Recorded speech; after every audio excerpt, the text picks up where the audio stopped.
మొన్న అమెరికా అధ్యక్షుడు Donald Trump Modi గారికి కాల్ చేసి మీకు 30 నిమిషాలు మాట్లాడుతున్నాడు. చూడండి ఫ్రెండ్స్, భారత్లో ఒక రాష్ట్రం వెస్ట్ బెంగాల్, ఇక్కడ మీరు గెలిచారు. సో దీని విషయంలో మనం చర్చిద్దాము అని అమెరికా అధ్యక్షుడు మీకు కాల్ చేస్తున్నాడు అంటే మీరు ఆలోచించాలి. అంటే ఇది బీజేపీ గెలుపు అని నేను అననండి, భారత్ గెలిచింది అనే మాట్లాడతాను.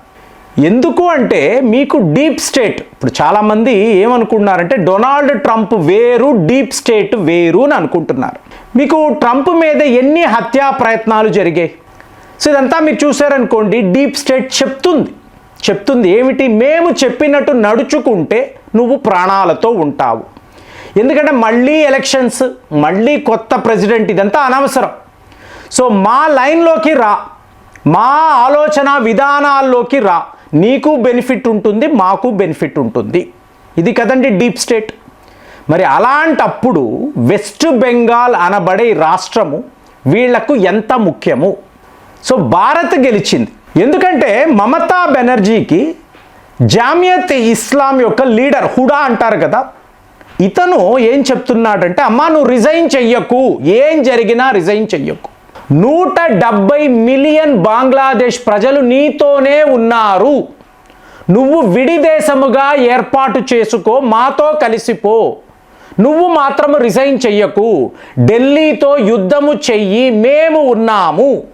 సో ట్రంప్ గారేమో మోదీ గారికి కాల్ చేసి కంగ్రాచులేషన్స్ అండి, ఏకంగా వెస్ట్ బెంగాల్నే మీరు గెలిచారు అని చెప్తున్నాడు.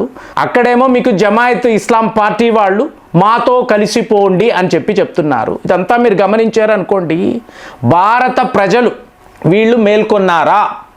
ఎందుకంటే తమిళనాడు చూశారనుకోండి, మీకు స్టాలిన్ ఈయనేమన్నారు, మాకు ఈ భారత్తో సంబంధమే లేదు, మాది విడి దేశం, మేము విడిపోతున్నాము అని ఈయన అన్నాడు. కాబట్టి ఇది అక్కడ ప్రజలకు నచ్చలేదు. కానీ బ్రిటిష్ పాలన కావాలి అన్న జోసెఫ్ విజయ్ అతన్ని మాత్రం వీళ్ళు ఎంచుకున్నారు. అది ఇంకొక వ్యవహారం. ఇక్కడ మీరు చూశారనుకోండి, వెస్ట్ బెంగాల్ బంగ్లాదేశ్ యొక్క జూనియర్ పార్ట్నర్, మనము కలిసే ఉన్నాము అనే ఒక భ్రమను వీళ్ళు క్రియేట్ చేయగలిగారు. ప్రజలకు తెలియదండి, 15 ఏళ్ల పాటు ఈ కుట్రను వీళ్ళు ఇలాగే మెయింటైన్ చేస్తూ వచ్చారు. ఇప్పుడు ట్రంప్ ఫోన్ చేస్తున్నాడు అంటే డీప్ స్టేట్ నుంచి. డీప్ స్టేట్ అంటే ఏంటి, సెంట్రల్ ఇంటెలిజెన్స్ ఏజెన్సీ. అంటే మీకు భారత్, మీకు బే ఆఫ్ బెంగాల్, మీకు బంగ్లాదేశ్, పాకిస్తాన్, ఇక్కడ టోటల్గా మా కంట్రోలే ఉండాలి. ఎందుకు, ఈ డ్రగ్ కార్టెల్, మీకు ఈ మాఫియా ఎంత యాక్టివ్గా ఉంటే అంతంత లాభాలండి. ఇందులో ట్రంప్ లాంటి వాళ్ళు కూడా భాగమే. కాబట్టి ఈయన మోదీకి ఫోన్ చేస్తున్నాడు. ఇప్పుడు మీరు ఏం చేయబోతున్నారండి, వెస్ట్ బెంగాల్నే గెలిచేశారు, ఇప్పుడు మీ ప్లాన్ ఏమిటి తెలుసుకోవడానికి. సో ఇప్పుడు మోదీ గారు ఏం చెప్తున్నారు, మీరు మెక్సికో గురించి ఎలా మాట్లాడుతున్నారో మేము బంగ్లాదేశ్ గురించి మాట్లాడుతున్నాము. ఇప్పుడు బంగ్లాదేశ్ అంతా CIA ఏజెంట్లు ఉంటారు. సెయింట్ మార్టిన్ ఐలాండ్స్ గురించి చెప్తాం. అక్కడ అమెరికాకు ఒక మిలిటరీ బేస్ కావాలి. సో దాని ద్వారా CIA కంట్రోల్ ఉండాలి. కాబట్టే వీళ్ళు షేక్ హసీనా యొక్క ప్రభుత్వాన్ని కూల్చి ఆవిడను తరిమి వేసి ఒక పనికి మాలిన మహమ్మద్ యూనస్ని పెట్టి వీళ్ళ పనులంతా చేసుకుంటూ వచ్చారు. ఇవాళ వార్తలు, బ్రేకింగ్ వార్త ఏంటో చెప్పమంటారా, మీకు పాకిస్తాన్ యొక్క ఇంటీరియర్ మినిస్టర్ ఒక 10 మంది డెలిగేషన్ని పెట్టుకొని ఢాకా వస్తున్నాడు.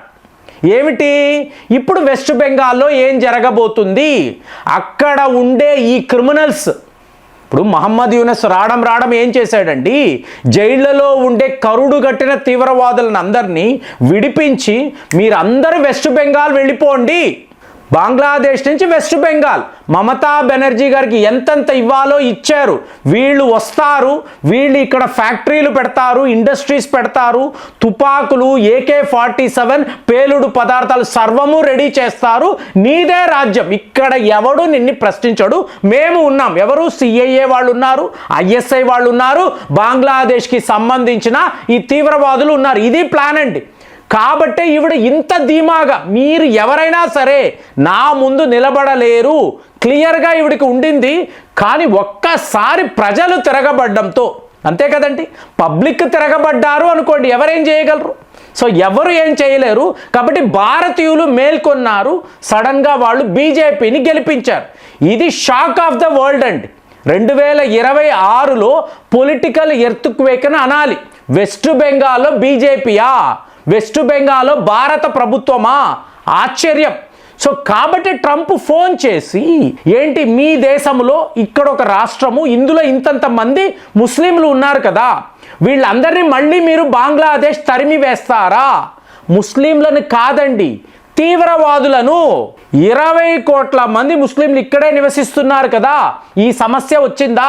చాలామంది అనుకుంటారు ఈ బీజేపీ, మోదీ, అమిత్ షా వీళ్ళందరూ ఏంటి, ముస్లింలకు వ్యతిరేకంగా వీళ్ళ పాలన ఉంటుంది, చాలామంది అనుకుంటారు కదా. మొన్న కూడా ఈరాన్లో మీకు క్వామ్ అనబడే నగరము, అక్కడ ఎంతోమంది విద్యార్థులకు గుజరాత్ ప్రభుత్వము మీకు అక్కడ స్కాలర్షిప్ ఇస్తుందండి. మోదీ గెలవడంలో, గుజరాత్లో మోదీ సీఎంగా గెలిచినప్పుడు ఈ ముస్లిం మహిళల ఓటు బ్యాంక్ అనేది చాలా ఎక్కువ, చాలామందికి తెలియదు. మరి అలాంటప్పుడు ఇక్కడ ఏమిటి, మీకు మతము వేరు, తీవ్రవాదము వేరు, ఈ తేడాను లేకుండా ఇప్పుడు మమతా బెనర్జీ ఏం చెప్తారు, మీరు ఎవరు మళ్ళీ బంగ్లాదేశ్ వెళ్ళక్కర్లేదు, నేను మీకోసము ఉన్నాను. ఏంటి, అక్కడ ఉండే తీవ్రవాదుల కోసం ఈవిడ నిలబడతానని చెప్పి ఈవిడ ఓపెన్గా చెప్పేది. ఇప్పుడు వచ్చిన వాళ్ళు యావత్ భారత్ స్ప్రెడ్ అయిపోతున్నారు కదండి. స్ప్రెడ్ అయిపోయిన వాళ్ళు, వీళ్ళకి డాక్యుమెంట్స్ లేవు, చదువు లేదు, వీళ్ళకి ఎందులోనూ స్కిల్స్ లేనప్పుడు ఏం ఉద్యోగాలు చేస్తారండి? సో ఇప్పుడు వీళ్ళకి బాగా తెలిసిన నేరాలు ఇవే కదా చేస్తారు.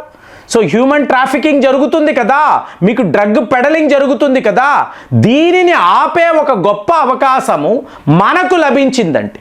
సో మన దేశానికి, అంటే సిఐఏ యొక్క plan, bay of Bengal plan అంటారు.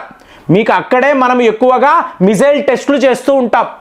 అలాగే స్ట్రేట్ ఆఫ్ మలాకా వద్ద ఇండియన్ నేవీ యొక్క ఆధిపత్యం, ఇన్ఫ్లుయెన్స్, డామినేషన్, దీనినంతా కూడా సిఐఏ ఆపాలి. ఎందుకంటే వీళ్ళు డ్రగ్స్ స్మగ్లింగ్ చేస్తున్నప్పుడు ఎవరు ఎక్కడా కూడా వీళ్ళని అడ్డుకోకూడదండి.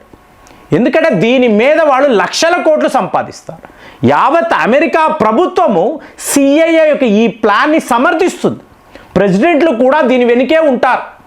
అంటే ఇది వీళ్ళు ఇన్కమ్ సోర్స్గా చూస్తారు. ప్రపంచంలో ఆల్రెడీ ఇప్పుడు చైనా నుంచి వెళుతున్న మందులు, వాటినే కదా వాళ్ళు డ్రగ్స్గా వాడుతున్నారు. అలాగే కెనడా అనండి, మెక్సికో అనండి, ఇక్కడి నుంచి అంతా కూడా అమెరికాలోకి డ్రగ్స్, మాదక ద్రవ్యాలు వస్తాయి కదా. సో వచ్చినప్పుడు ఇదంతా ఎవరు, ఇప్పుడు ట్రంప్ ఇదే కారణంగా, ఇప్పుడు వెనెజులాని దీన్నే కారణంగా చూపించాడు. చేసేదల్లా సిఐఏనేనండి, డీప్ స్టేటే ఇది చేస్తుంది.